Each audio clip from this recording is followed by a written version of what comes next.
I think we're ready to make history here. It's 100 Talk, and it's going to be a very, very special one. Perhaps the most special edition of 100 Talk we've ever had. Jordan, do you want to talk about why it's so special of a night tonight, and it's not the NFL draft? It's not. It is the second edition of 100 Talk in 1 week. First time ever, baby. We're coming at you twice. There's not a little more to it than that, huh? There's a little bit more to it than that. About 3 days ago now, we stepped into the world of COD, and it changed our life. And now we are seasoned veterans. We know everything there is to know about competitive COD, and so we figured let's just go straight for the top. Let's get a couple people in here who can really raise the bar and tell us about this tournament that's coming up in London. And so we invited our friends Crowder and Enable to the show, and they said, sure. So we are very happy to be in the presence of absolute legends. Let's go ahead and get them on screen so you can see their beautiful faces. Welcome to the show, Crowder and Enable, the homies, the 100 Thieves homies from the COD squad. How are you guys doing tonight? It's good, man. Doing pretty well. Thanks for having us on, obviously. I've never really been on a podcast, so I'm excited to get in this one. Yeah, this is my first podcast. I'm excited as well. Really? But Crowder, First like one. your like First video setup and microphone setup, it looks like you've been doing this for way longer than we have. Yeah. It's like you got the nice angle, the microphone in the perfect position. Like, dude, you got the streaming thing down. It's streaming thing down, but not this podcast thing. This is the first, so. Well, the crowd Be is easy strong. on me. Be easy on me. The crowd should be in the chat. They should be here. Yeah. What's up, crowd? I told them to come here. What's We up, got crowd? Oak Welcome Boys, we got Run It everybody. Up. Everybody's here. Well, we this is our second COD podcast, so we're only one ahead of you in that regard. We've done a few more podcasts in general, but it's kind of new territory. So you guys take us through it. We'll kind of show you the ropes of the podcast thing a little bit. And for anybody who's not familiar with us, so primarily what we do is we talk about the 100 Thieves LCS squad, and with the amazing run you guys are on and the huge opportunity coming up in London, we thought it'd be really, really cool to have you on and just talk a little bit about what you're expecting the season so far, because it's been a pretty amazing season up to this point, even though we're probably not even halfway through at this point, right? So it's already been a season we're talking about, and there's a ton to get to. So if there's nothing else you want to cover, Cole, shall we jump into this thing? Yeah, let's do a quick, like, give the 1 or 2 minute version of, how you guys came to be pros, how you ended up on 100T, and we'll go ahead. Let's start with Enable, since Enable's in the top right of our nice little layout here. We'll go clockwise. So, I mean, to be honest, I've been a professional gamer for about a decade now. I actually got into Halo when I was like 12, 13 years old, and I've been competing ever since. And then it was kind of a down period for Halo where it kind of fell off and Call of Duty was starting to skyrocket. And I figured I was already professional at one FPS. Why not just try another one? And this was kind of around the time where I was graduating high school and going to college. So I figured, what the hell? I'm going to see what I could, I want to see if I could still compete and make a living off it. And if not, I'm going to fall back and go to college, get my degree. And I'm still here like 5 years later. So it's gone pretty well for me. One of the lucky ones. Yeah. This has been my only job. I've never had like a real job, even though I guess now. So with the tweet, you couldn't do the 5 jobs tweet where it's like, I was this. None. It's actually Halo funny. Pro, I did COD the Pro. same thing. Yeah, I did the same thing. I went to tweet that tweet today, and I was like, damn, I've only worked 2 jobs. This doesn't really work out. Yeah, And I deleted the draft. Were they both professional athlete jobs? No, my first ever job, actually, I was 17. I hosted kids' parties, like birthday parties. Whoa, Very dude, that's not something you hear every day. Guys. Do we Yeah, have to qualify that? With my personality, especially if The people that know lamest me, like, host ever.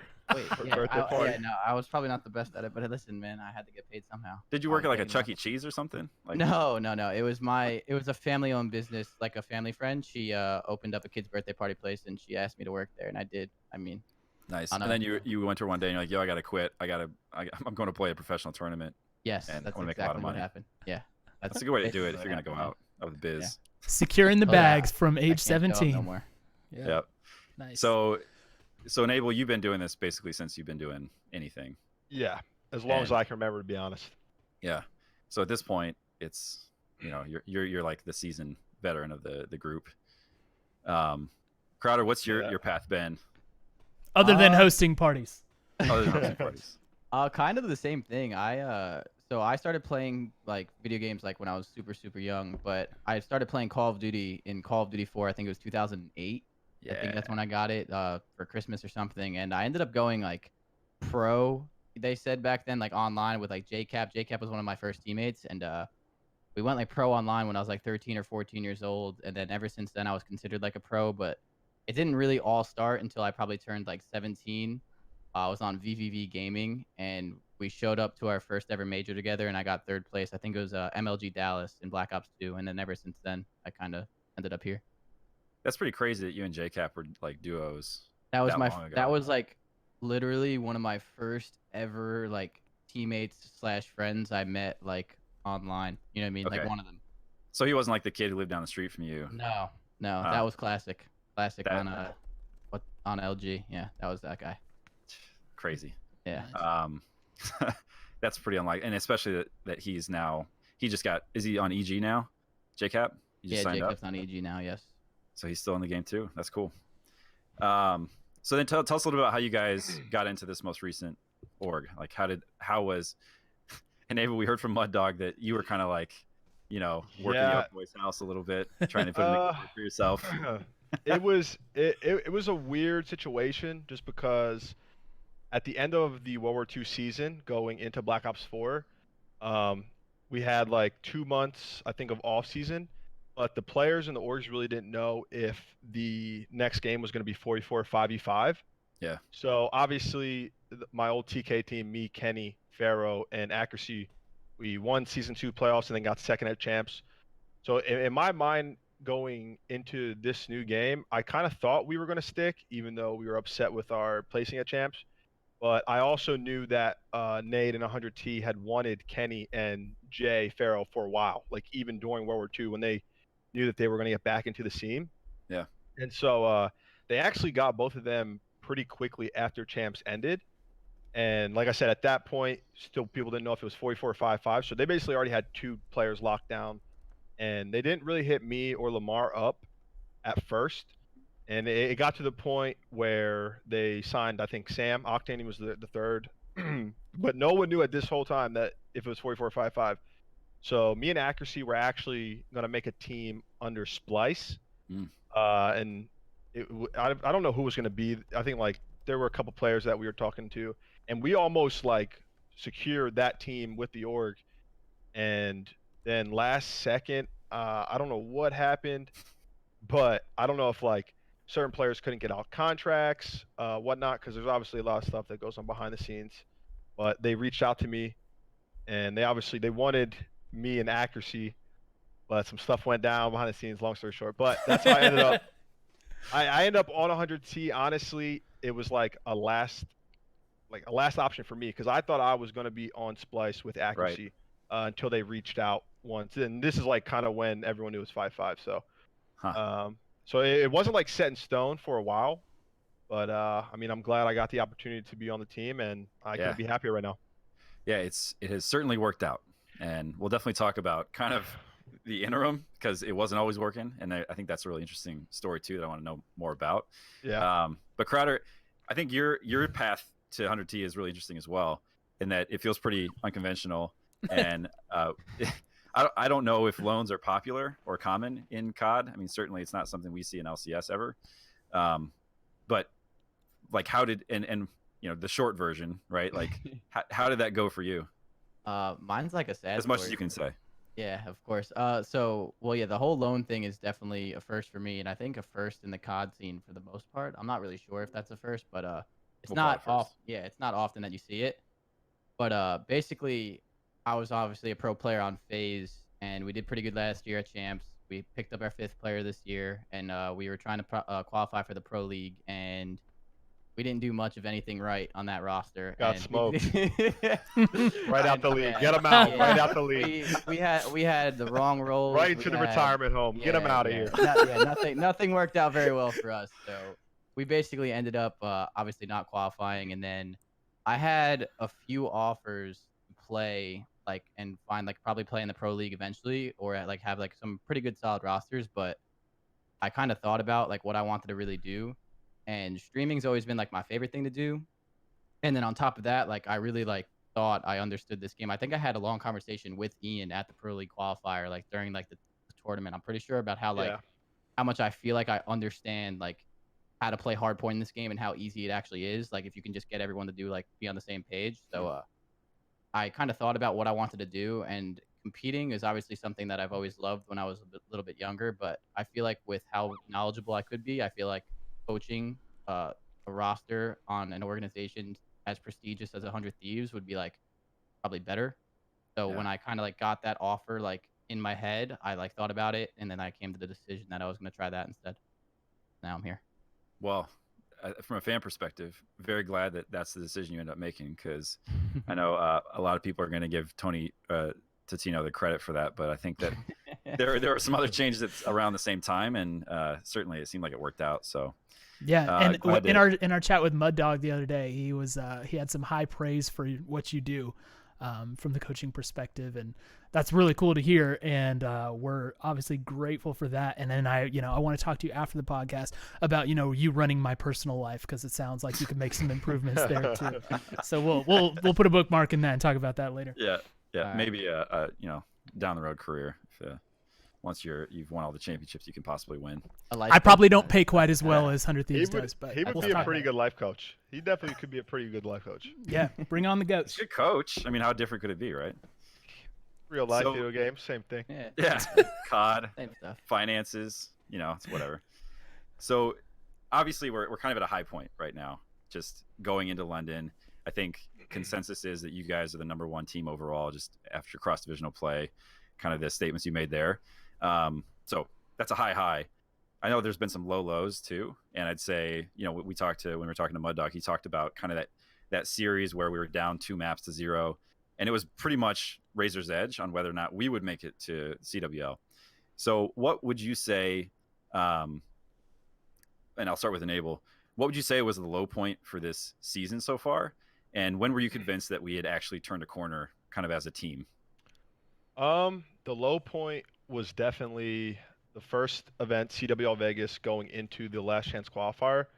Like you said, just because going into this game, a lot of people thought that we were going to instantly be one of the best, if not the best team in the game, just because of the talent we had. But our chemistry was not there at all. We couldn't get on the same page. Our play styles just didn't mesh with one another. And when we were down actually in that series to I think it was like Mazer Gaming, we had already lost the series at the Pro League qualifier. We barely won versus Team Space in a series that we should have lost. We came back 1-5 the last map. Yeah. And then being down 0-2 to, I'll be honest, I'm not trying to be disrespectful, but I don't even remember any of the kids' names. Like they shouldn't even have gotten like 50 points in hard point. Like it should have been a complete 3-0 sweep. So being down 0-2, knowing that if we lost one more map, that we potentially could not make the league, was definitely the lowest point of the season for me and probably the rest of the team. That point, we went down 0-2, and the other team went to go take like a bathroom break, and it was just complete silence. Like there was just probably like 7-minute break where no one said a word, and I think we were probably all thinking the same thing. Like, one, we need a win because no matter what happens, we're all trying to be in the league. But Right. two, we knew that a team change was necessary if we wanted to start playing how we thought we should be. And kind of in that moment, you guys realize like this isn't it. This is not the roster we're gonna go with. And obviously, there was CWL Vegas first man of the year, and then the Pro League qualifier. Seems like that's kind of a small sample size, but we kind of knew just because we were practicing every day, before Vegas, even after Vegas, before the qualifier, and it just was never clicking. So yeah, that was kind of the moment where we were like, let's just try to get through this and qualify, and then go from there. And so you guys just kind of hulked it out from there. Yeah, luckily, I don't know. I mean, to be honest, it was one of the most stressful weekends I've ever had in my career, Right, I'm and sure. that's saying something because I've been around for like a decade. Right, you play and you get second place at champs. That means you're in some high pressure situations. Yeah, exactly. But qualifying for CWL can be the same way, I'm sure. And I think, not to pile on, but I think Mud Dog had said that Mazer had not won a map up to that point. Yeah, I think they got swept by every other team. Like Yeah. the 3 teams they played or 2, whatever. But so yeah, it was kind of embarrassing. It was a punch in the face just Yeah. because we realized like, wow, we're not even. Not only are we not a top team, we're not even a good team at this Yeah. point. And like Right. we need to, we need to make a change, but we also just need to figure out what we're doing wrong so we can start playing to our potential. Do you feel like that was kind of a wake up call, or like after you won that series, did it feel like you'd kind of turned a corner in any way, or did that come later on? We kind of turned a corner. Just we did play a little bit better the rest of that weekend, and we Right. actually qualified in like the first part. So like you had to get, if you made like top 2 in your pool, you qualified, and if not, you went into a bracket, which is what FaZe went into.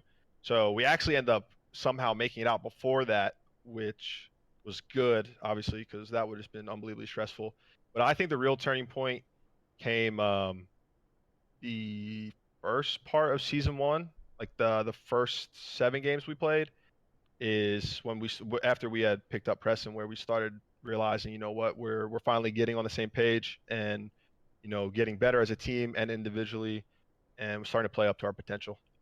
Yeah. So Crowder, for you, I think you kind of came in not too long after that low point, right? Yeah, it couldn't get much lower. So you had the benefit of starting from a low point. You could only go up from there. I mean, what was it like as a coach to come in and say, here's my team, I've got to try to pick these guys up and get them going? And for you, does that feel like that was the low point, or do you have a different perspective on that? Well, I guess that was the low point. Like I said, you really couldn't get much lower than how they were playing unless they wouldn't have qualified, which is what I did. So it would have been hard Smoked. to do that. But basically, I mean, coming in when I did and how much they were struggling in a game mode specifically that I thought I like understood really well was probably my favorite part about it. I love working through like the hard times and like seeing changes in individuals' gameplay or as a team as a whole, and like watching like that progress, like everything in life, just like from what you do, like no matter what.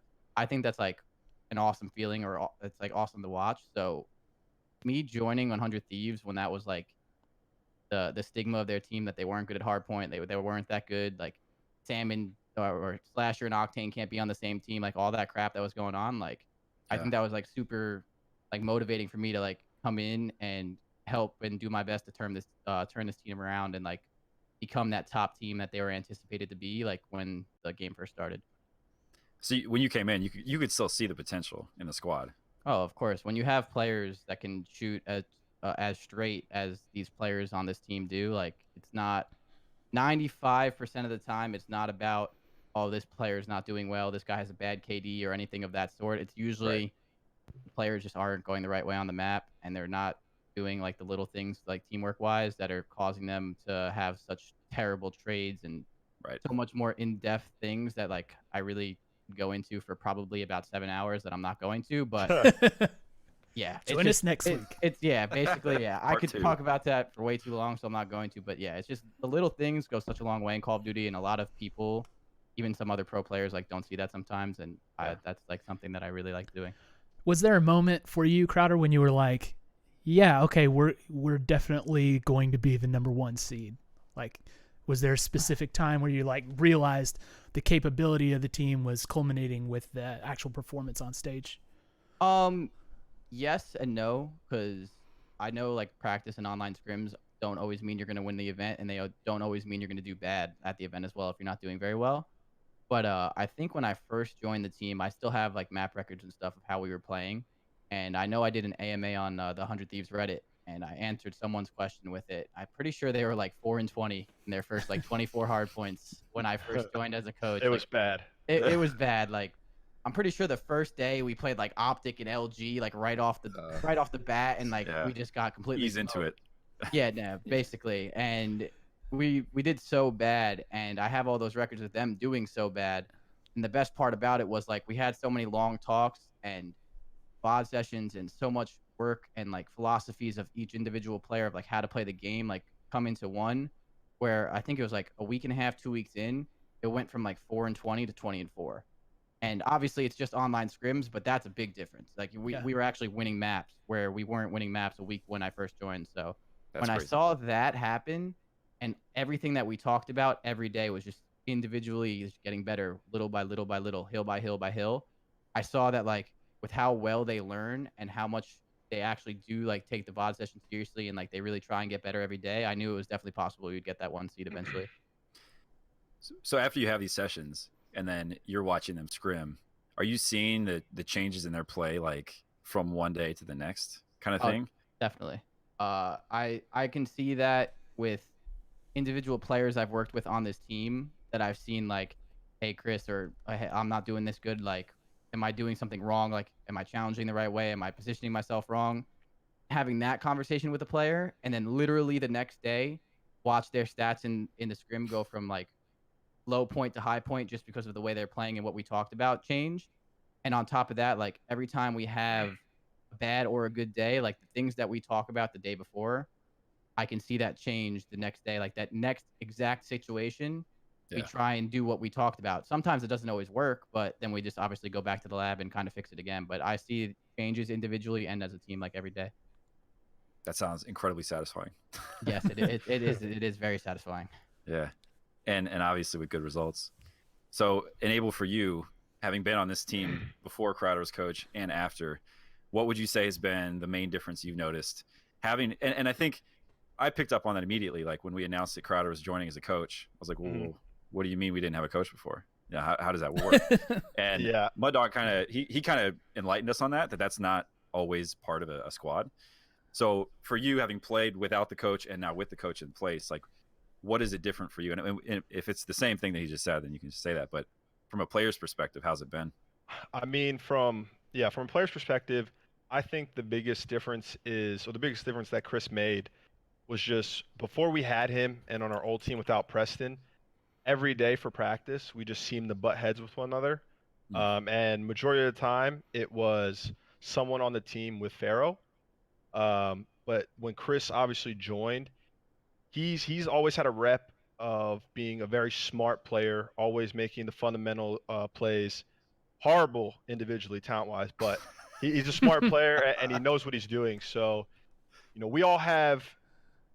I don't want to say we're all stubborn, but we kind of are in our own way with, we all have egos. Obviously, we've Right. all won. So having an outsider opinion, knowing that Chris is watching the mini map in the games and he can break down everything, and it being Chris, which, he's a player that we all respect. He's won the biggest Call of Duty tournaments that there's ever been. So uh, it just kind of opens up our eyes and we really just all drop our ego when he says something because we know he's saying it to make us better as a team. And I think that's just helped our mood out Yeah. tremendously, and just our overall mindset going into these games and how to fix our mistakes. And it's crazy to me that like the change has been so quick. Like I feel like that's the thing that still kind of Yeah, boggles my mind. And it's so I think that speaks to actually. both the players and the coach, right? Because you have to be able to check your ego at the door to Yep. actually take that stuff. It's I'm honestly surprised, like you said, how quick the turnaround was because we're obviously one of the most talented, if not the most talented team in the league. But it normally doesn't happen that fast for any team. Right. Obviously Yeah. every team during the course of a season will have high points and low points, but it just seemed like overnight because even like he was saying previously, the first like week we played with Preston, we were still playing pretty bad, and then one day we just got on and it was a complete swap. Like he said, we went from like 4-20 whatever to beating every team in like almost every single map for weeks straight. So I couldn't be more happy with where we're at right now. Yeah. But the best part about it is since we've all won championships in previous CODs, we're so hungry just to actually win an event. It doesn't matter how well we're competing online. or even in the league, just because it's kind of like the regular season. We all want to win every single open event, Right. and champs. Obviously, champs. Got to Yeah. get the ring, man. Hey, fun fact, I've gotten 2nd, 3rd, 5th, 6th, and then 7th, 8th. Wow, all you're my hitting for champs. the cycle, man. So, You're getting so, close. so this year I'm either getting 1st or 4th. Yeah, right. There's no other option. Hopefully 1st. Yeah. And I think we all know what it is going to be. Yeah, it's got to be first. That's the plan. Yeah. So I want to make sure we don't just talk about like the tribulations of the team, because obviously we're at a really good point now. So I want to circle back a little bit and just for either one of you who wants to start, but what's been your highest point of the season? I'll go first. The highest point of the season, I would have to say, honestly, securing the 1st seed for London, just because, CWL Fort Worth, we actually played very well. Unfortunate circumstances, we started in losers bracket early because of a 3-0 tie, and then we couldn't even finish the event because Preston got sick. Yeah. So, we were playing really well in the losers bracket, and I would love to say like that would be the high point, because I really think we could have won that event from losers bracket, but we'll never find out. Yeah. But us just being able to bounce back, brush that event off, go into the cross divisional split before London, and play as well as we did, really just kind of made me think like, what, we are the best team in the game, or if not, we're right there. We're contenders now, and so I'm unbelievably confident going into London that we can take home a chip. Nice. You heard Crowder, it here. how about you? Yeah. My highest point, it's weird like not being a player, I would say, like for like highest points and stuff. Coming from the coaching perspective, I would say like kind of what Ian said, it comes down to, for me at least, watching them be able to bounce back off of losses so quickly. So when we first went to the league, I think we started off the first week 1-2. If I'm mistaken, I think it was 1-2. No, you're correct. They lost, yeah, they lost to United and they lost to Splice. And right then and there, everyone was obviously hopping right on board with saying how like they're still not that good. The roster change didn't help them. I don't do anything. Blah blah blah. Like, and we had like once again a whole reset. We talked about the mistakes. We bounced back and we got first going into CWL Fort Worth. So like, I think seeing that kind of bounce back and that progress is like my favorite thing, and that's probably the highest point for me is like as a coach is once again bouncing back from those losses and showing that like even we did have a bad match, we did make these mistakes. That doesn't define like what kind of team you are for the rest of the season. Like that only defines like who you are for that specific match of that 1 hour of Call of Duty you played. Within like next hour, you can be a completely different team if you change it. So I feel like that would be like my highest point for me as a coach. Dude, you are so wholesome, man. Everything you're saying, I'm like, man, this is inspiring. Watching me play is his highest point too. Yeah. Every day I get to watch. Listen, I watched you miss the whole clip of a guy running down into Palace in Seaside yesterday, and your excuse was, "Oh, my fault. My nub wasn't on my controller." So we're not gonna get into that. I True know. story. It was true story. We're not gonna get into that one. Oh man. not the right time for that one. Thanks. Man, this is such a different experience than talking about and listening to league players, and I really appreciate that. Let's go. Run it up, boys. Keep it coming. All right, so let's see. I want to find the right question to go from that one.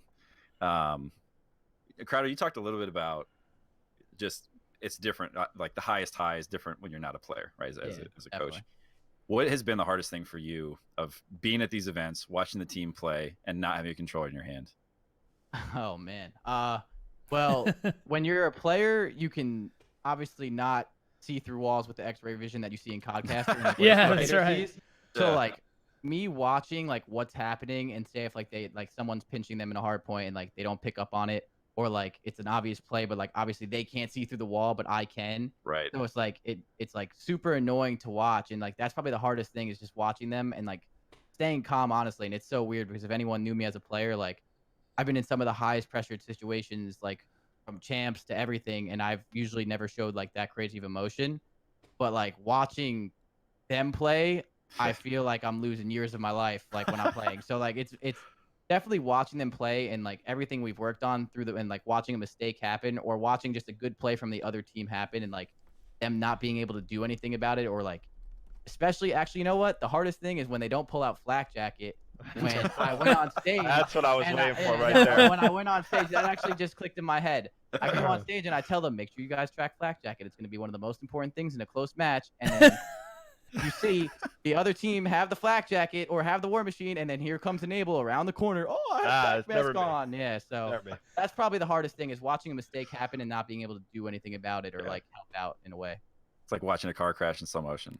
You just can't do anything. Yeah, it's like I know what's about to happen. I see Ian turning the corner with the tack mask, and I just feel like it's never you know. It's literally I'm the guy with flak. Wait, no, Ian, you're the guy. You're the guy that gets direct impacted every time while you have tack. I do say that. I do say that. Oh, he direct impacted me, meaning he just meant to forget to switch his class. So I'll do a little defending of Ian here.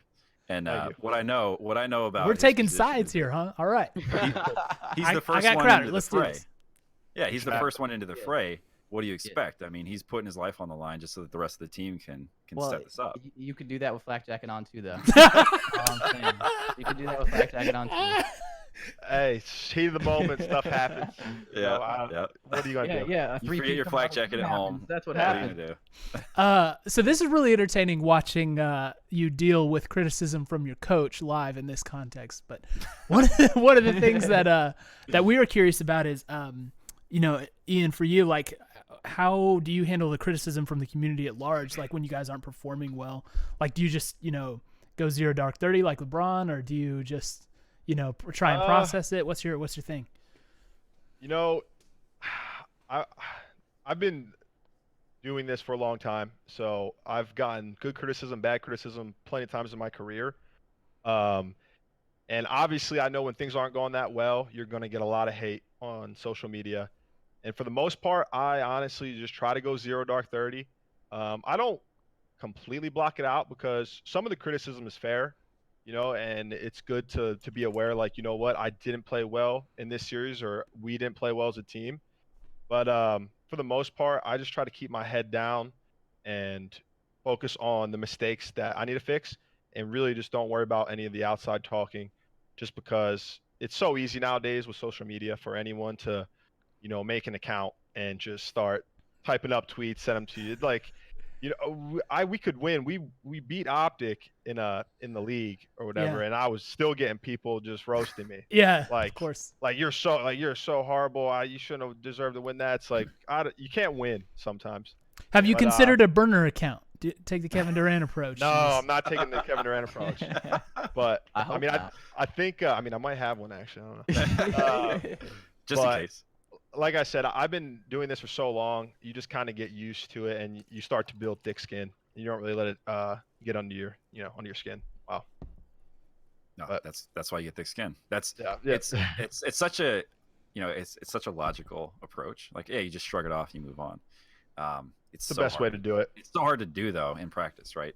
It's like there's some instinctual defense mechanism that kicks in. Oh yeah, I mean, believe me, there's been times where I've lost a series where I've just kept my phone off, just so I couldn't even, go on any social media. I didn't even want to read any text messages, and for a couple hours until I cooled down. And I'm guessing that there was plenty of that coming in after Vegas. So yeah, Crowder, when you joined the team, did you guys do anything to kind of do like a mental reset, or because I'm sure everybody was kind of in a place where they'd pull out their phone and it would just put them in a negative mental space, seeing all the mentions and stuff? Not really. I mean, for the most part, Ian kind of nailed it. They've all been players for a long time. They've dealt with it. The only person I would have been worried about, but not worried about because of the person, but because of how much hate he was getting, was Kenny. Mm-hmm. Kenny was getting a significant amount of hate for like not really any like good reason. Like people were just kind of, he was the best player in the game last year. Like obviously he was a top 3 player. Like he was one of the best in the game. And then Giants this year he hard, started out slow. So it's like, yeah, everyone was kind of hopping on the train to be like, oh, Kenny's finally not doing that good. Let's say he sucks. But like, obviously, like with that can hurt a player's mindset, but it didn't affect Kenny at all. Kenny handled it really well. So I don't really think I was worried about that ever with these players. They're all pretty tough when it comes to that. There's never been like, I've known all these guys for such a long time. They've never had those breakdowns on social media where like you even see it gets to them. Like they've all been around. You've never had like, there's been players that you can see kind of like break down and like you see it kind of affects their confidence and they don't play that well. Or like I wasn't really worried about anyone. So I think they just handled it pretty well. Nice. And when we talk about all the different teams you've played for, so long careers, you've developed thick skin. You kind of know what to Yeah. expect. You know what people are going to do when you lose, and you know what people are going to do when you win. It doesn't really matter. Exactly. Talking now about like the difference between organizations, though, because you've played for a number of them. I'm sure you've seen organizations come and go. You've probably played for some that don't actually have teams anymore, that kind of thing. How does 100 Thieves feel different from the other orgs, and whether that's just like the mood on the team or the mood of this team compared to some of the other teams you played with? What's the difference that as you see it? And tell the truth. All 100 Thieves staff, close your eyes, plug your ears. I'll start. For me, I think so. I think half of it probably has to do with just how everything's evolved esports wise, right? Like, back in Advanced Warfare, that's like what 4 or 5 years ago. No one really knew how big it was going to get, and so like the orgs, it was like everything was all over the place. But now you actually have legitimate companies that are also organizations, and for me, the best thing about 100 Thieves is they're just so invested with us and the League of Legends guys and the Fortnite guys now. Like I've obviously known Nate for a while, and a couple of the other people that work for 100 Thieves, but I've met almost every staff member, I think, and like they watch every single one of our matches. Right. Multiple people in the office will watch our practice that only like a couple people have, and so they just want us. It almost seems like they want us to do better than we do most of the time. Yeah. And Nade's always been super supportive, and he's always talking to us about what we could do better, or just being like she's like the biggest 100 Thieves fan. Yeah, But yeah. so just seeing how invested they are really makes me happy, first off, just because a lot of other organizations that I've been a part of in the past haven't done that. Right. You'll have like the owners and the staff, but they rarely ever talk to you. And it seems like you honestly aren't even a part of an organization. But 100 Thieves does an unbelievable job of like keeping us all involved. Not only the COD team, like I said, the League of Legends guys, the Fortnite guys, and they just want us to win so bad. So it's like not only do I want to win for myself to get a couple more chips under my belt, Yeah. but I just want to win for them just because of how much that they are into it. It's pretty awesome, and I don't know if it's rare because it's the first org that I've been a part of that's been like that or not, but it's been truly amazing so far. I definitely get that sense that I think the 100 Thieves staff are the biggest fans. Like they show up everywhere, Oh no, they are. Yeah. It's awesome. It's awesome. When we went to LA to watch LCS guys play, and we saw a whole bunch of them there, and they're all, they were Always. geeking out too. It was awesome. Always. Yeah, super cool. So I definitely feel that. I wanted to get Crowder your perspective on the same question too. Okay. I mean, to be honest, like obviously I know I'm on a 100 Thieves podcast, so this is be biased, but like We're not official. We're not, Yeah. we're not staff. Talk your shit. Sorry. But Bleep what that out. Ian said is just like basically so true. Like I feel like when I first joined 100 Thieves, I knew I was gonna get cool clothes. I knew it was a cool organization. You know what I'm saying? It had that cool like stigma to it, but I didn't expect to be so overwhelmed with support and so many different people like helping me out individually as a team and all of this. Like I had people help me out with my stream, and streaming is like one of my biggest dreams to do. And ever since I've joined 100 Thieves, I've had employees in 100 Thieves help me how to grow my brand, how to grow my Instagram, what I have to do, stick to a schedule, like teach me how to stream and be a better streamer so I can grow. Like as like the competitive side of things, I'm talking to everyone like daily. I talk to Mud Dog a lot. Like, how's the team doing? Are they doing well? You guys need anything? If there's anything needed, let me know. It will be done. And like every time I've ever needed anything, like it's been done. And I'm talking about in less than 24 hours. So it's like having so much support and investment from like some of the higher ups, like in the company. Like to me, I've never really had like such an overwhelming support like that. And I think it's like awesome. I've never been happier like in probably like my entire like professional career until like right now. So like I'm super happy with everything I've came into here. I can't really put into words. Like basically, Ian put it the best, but they're just so invested in like their players and their people. It's awesome. 100 Thieves glass door is about to be lit after this. Hey, so let's Jordan, if you're okay, let's go ahead and start talking about London, because obviously that's the big thing coming up. Everybody's getting hyped for. You guys are you're what, probably leaving next week, right? To go over there and get adjusted and settle down. Yeah, on Monday, I think, like Monday afternoon. Yeah, so that's going to be a big adjustment. Glad to hear you guys are going out early so you can get the sleep schedules adjusted. Adjust the tum-tums too, so no one's throwing up on stage. Please, I gotta make sure Preston doesn't take no Pepto-Bismol at all. ever again. Yeah. He just has to go take a dump. That's it. You don't need no Pepto-Bismol. Yeah. So no dodgy fish and chips for Preston. Yeah. Oh, dude, stay away from fish and chips. Yeah, fish and chips. What? So getting ready to go to London. Like, what's been your primary focus in terms of your preparation? Chris, you want me to go first? Or I'll go first, because, I guess. You just copy my answers anyways. So I mean, bro, you hit everything perfectly. You gave a great answer, bro. There you go. That's what it is. That's the only time I'll compliment you. Run it up. Run it up. I mean, our preparation. So going into London, obviously we looked pretty good at Fort Worth. Unfortunate stuff happened at the league too. I think we looked pretty well. We played some tough teams in that cross division, and we obviously came out with a 3-1 record.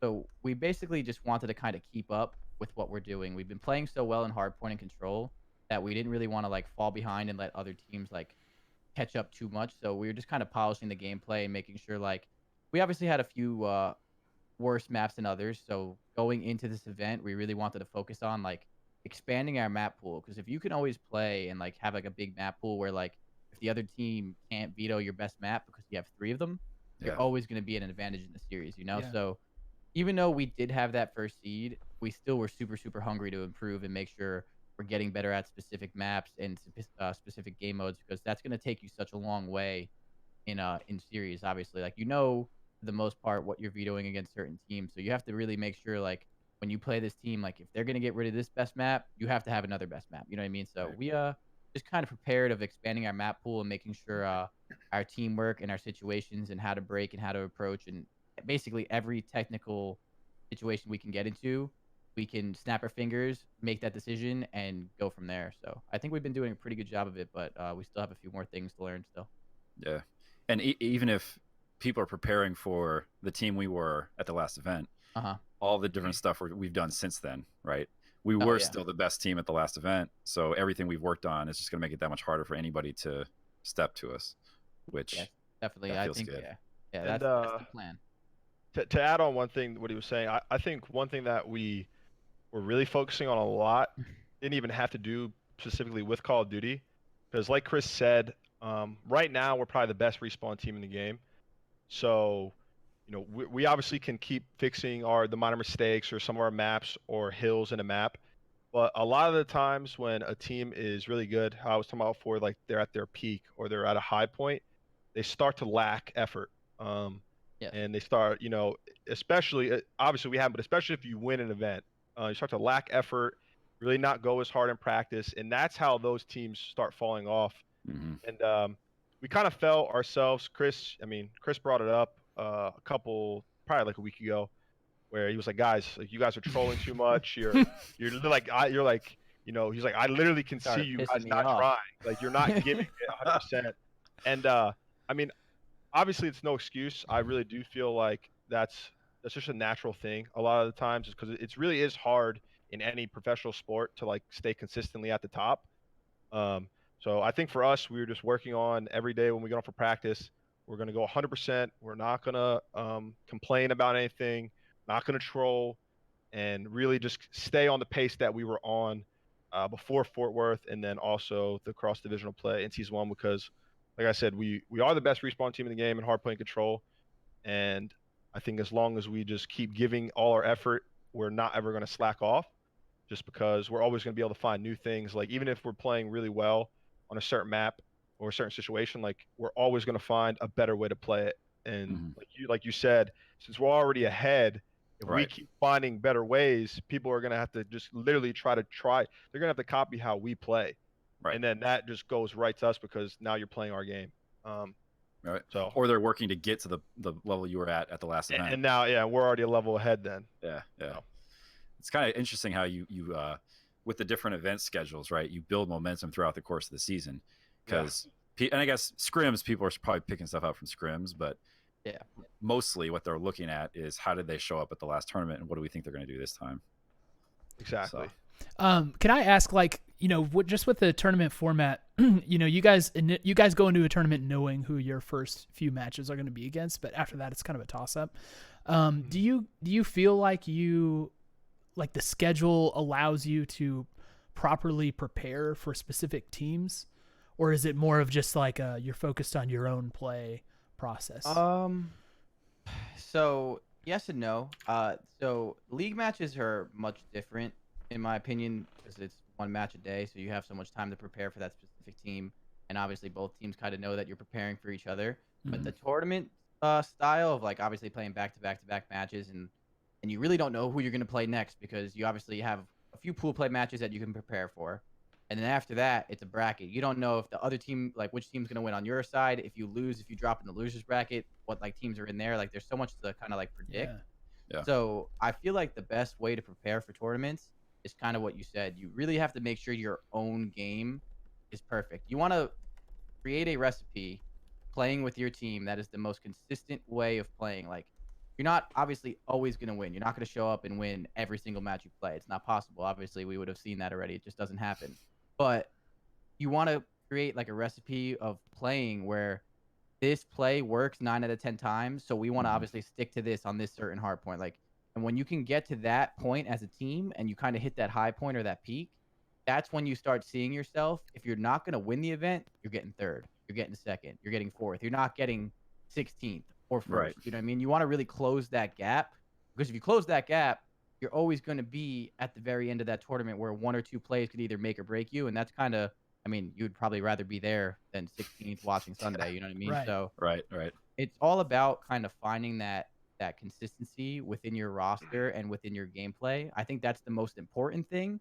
But at the same time, you could prepare and you could, I mean, that's kind of my job. I help them prepare for their matches and I do my best, to obviously make sure like they're ready for their opponent. But it's more or less kind of perfecting your own game, in my opinion. I think if you can kind of come up with that system that we like to call it, I think it's probably the best thing for your team.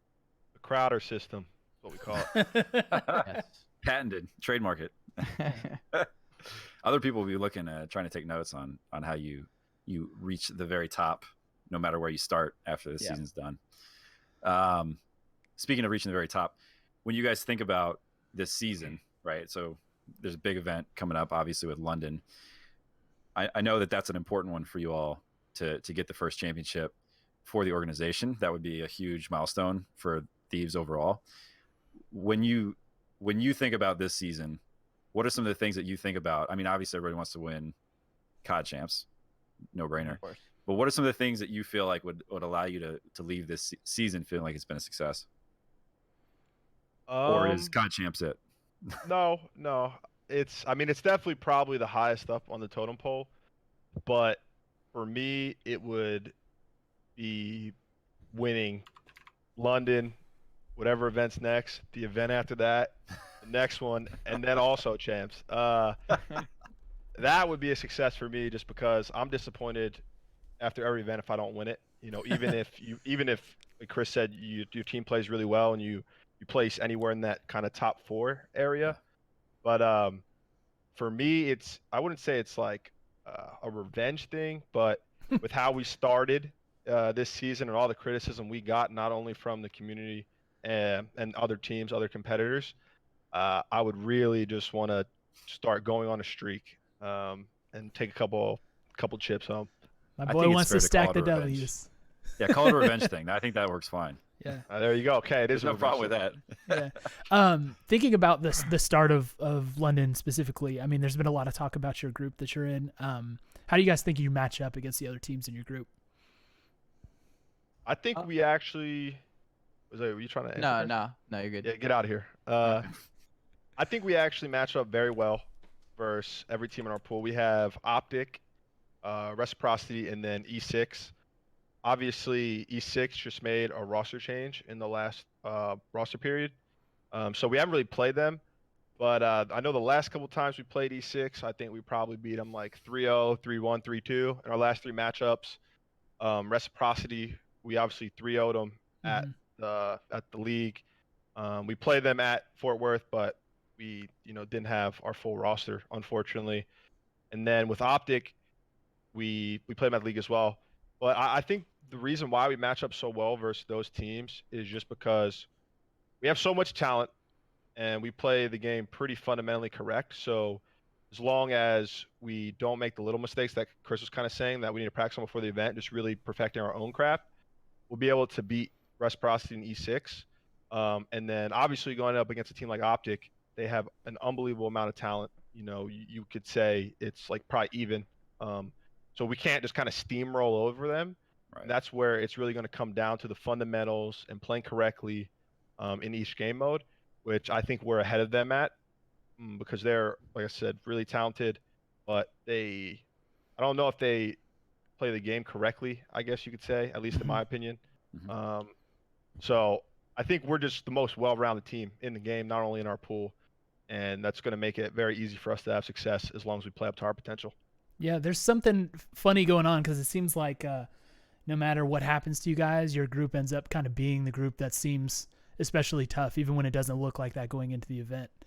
Yeah, So, I mean, we definitely have probably the second toughest pool, which we can't underestimate any team for sure. Because even though I'm saying we match up well, if we come out slow and Right. whoever we're playing in front of us has a good map or two, you could be down 0-2 in the series. That could completely change the outcome. So yeah.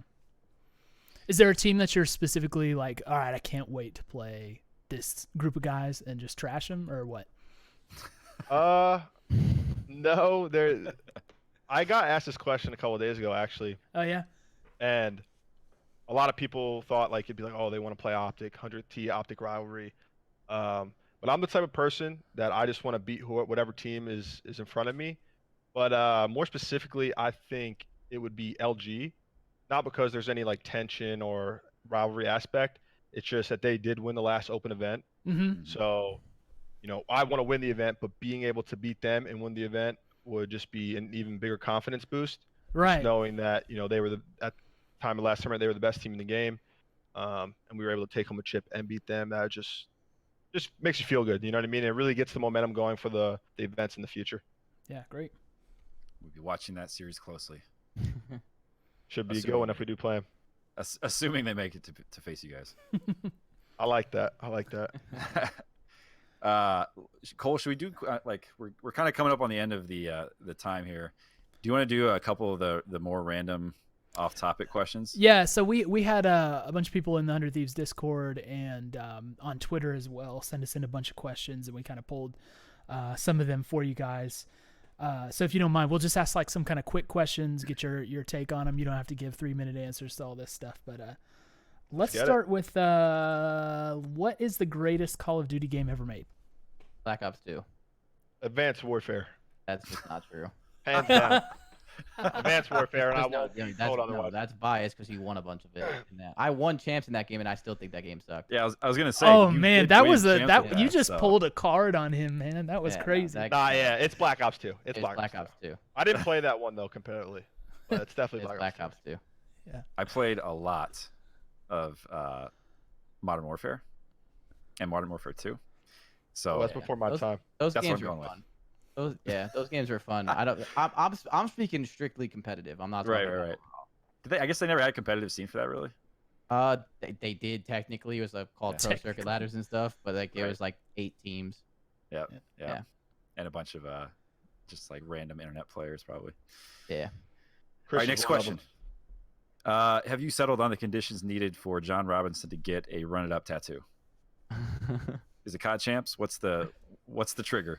To be honest, I was kind of hoping he liked me so Wait. much he would just do it anyways. Yeah, that's what I was thinking. I think he was just gonna do it just because, You know, why not, kind of thing. 'cause Like he just loves Enable. Yeah. I might just throw Run It Up on my neck, right here, or like a little above the eyebrow, little Dude, letters. You should get a grill that says "Run It Up." Just run it up. Just Yeah, that's what you should whoa. get. That's what you should get. Yeah, I like Hey, that. Have Nate Shot buy you is that. Is John Robinson in here? If he's still in the stream, or Yeah. Matt, you get me a grill that says "Run It Up" across the top. I'll wear it everywhere.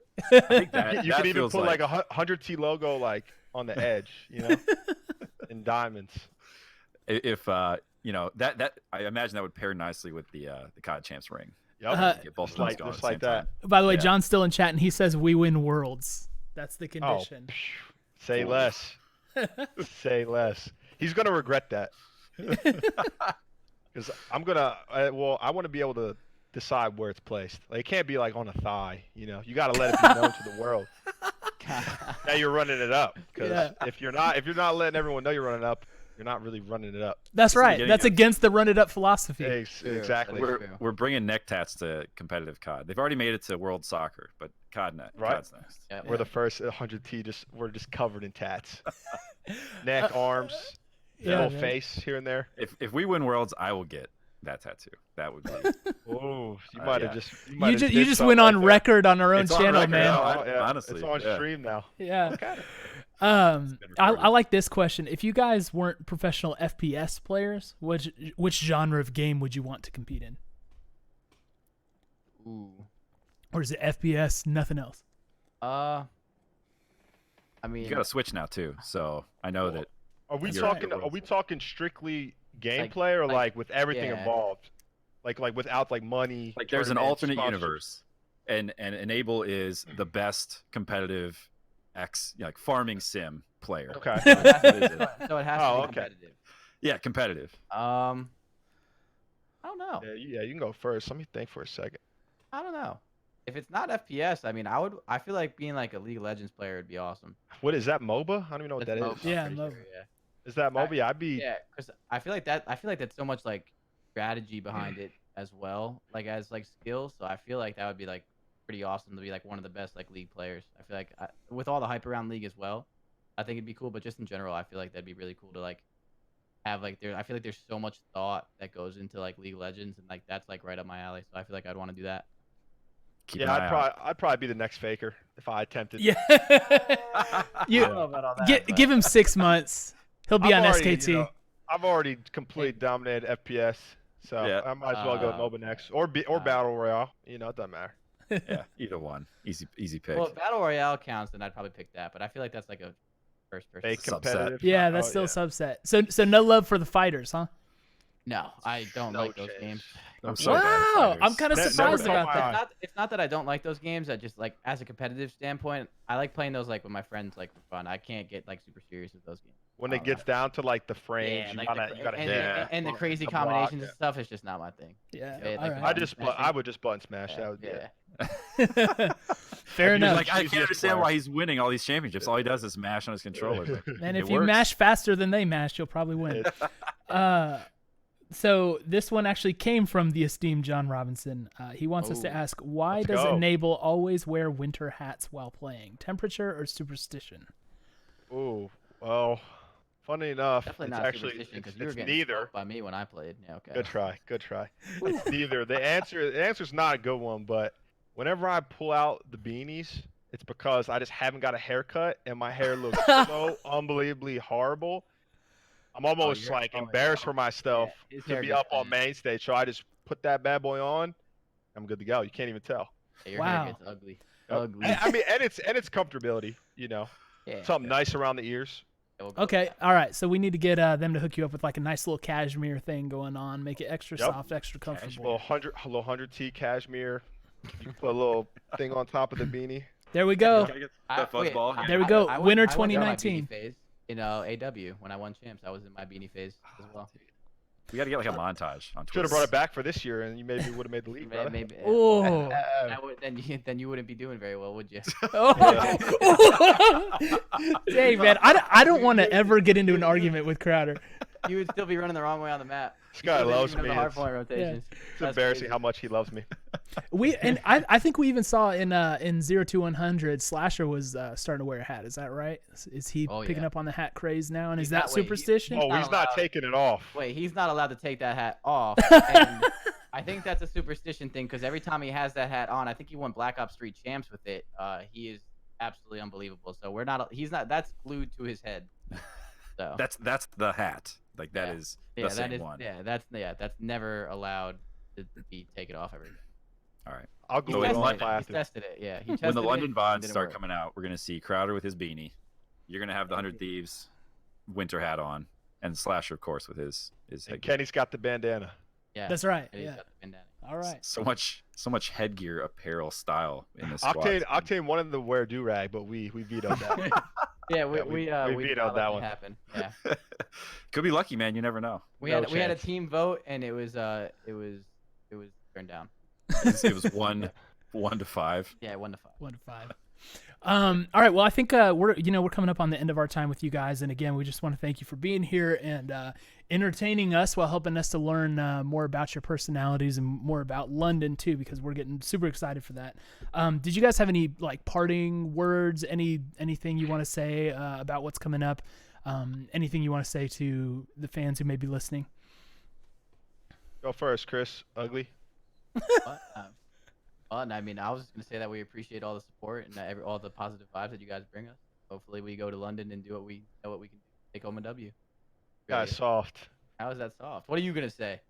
First off, First thank off, you, man, thank you two for having us on the podcast. It was Our it was pleasure. Awesome. I had a Our great time. pleasure. Yeah. Thanks for joining us. This is my Second, first podcast. how long do I got? Let me just go shout. So shout out John Robinson, the GOAT. Cue Shout the out. music. Cue the music. Shout out Mr. Mud Dog, my roommate, also the GOAT. Mud Shout Daddy. out Nay. Shout out 100T, all the fans. Shout out everybody worldwide that's running it up right now in this podcast. Even if you're not watching the podcast, you're running up. Shout out to you.